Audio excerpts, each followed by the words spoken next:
Bonjour à tous et bienvenue dans le JT du 4e Salon des métiers et de la formation. Au programme aujourd'hui, l'inauguration officielle du salon par Daniel Percheron et zoom sur des métiers pris d'assaut par les femmes, les métiers de l'industrie.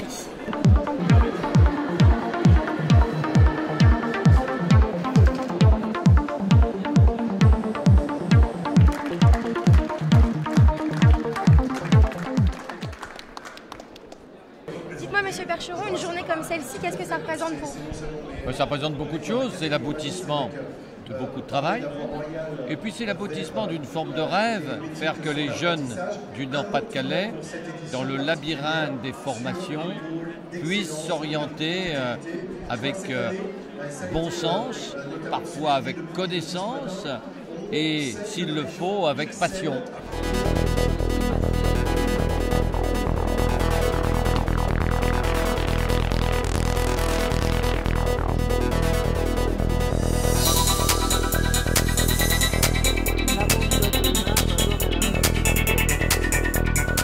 Alors je suis actuellement avec Frédéric Lambin, le président de l'île Grand Palais. Alors la formation dans la région, c'est quoi le poids qu'elle a, l'importance? C'est essentiel parce qu'on a une région la plus jeune de France et donc la formation mène à l'emploi et l'emploi mène au vivre ensemble. Donc tout ça se tient, si on est bien formé, on trouve un métier. Quand on a un métier, on trouve sa place dans la société et on crée une société harmonieuse. Donc tout se tient et je pense que tout le monde aujourd'hui se mobilise pour que les jeunes trouvent leur place dans la société, trouvent leur place dans leur vie.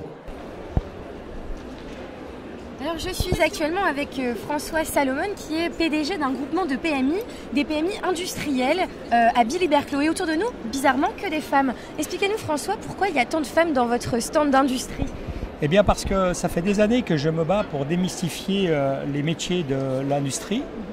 Aujourd'hui, les taux de pénibilité ayant quasiment disparu, ce sont des métiers qui s'ouvrent très aisément au personnel féminin. Et vous allez voir un patchwork de compétences qui sont historiquement dédiées aux hommes. Je m'appelle Solène, je suis technico-commerciale.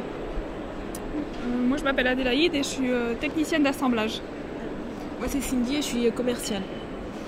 Moi c'est Valérie, je suis assistante de gestion. Aurore, contrôleur qualité.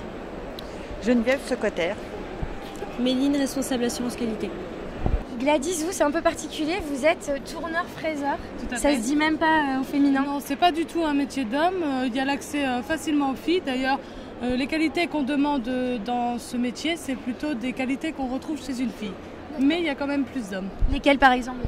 La précision, d'être soigné, c'est assez plutôt des qualités de femmes.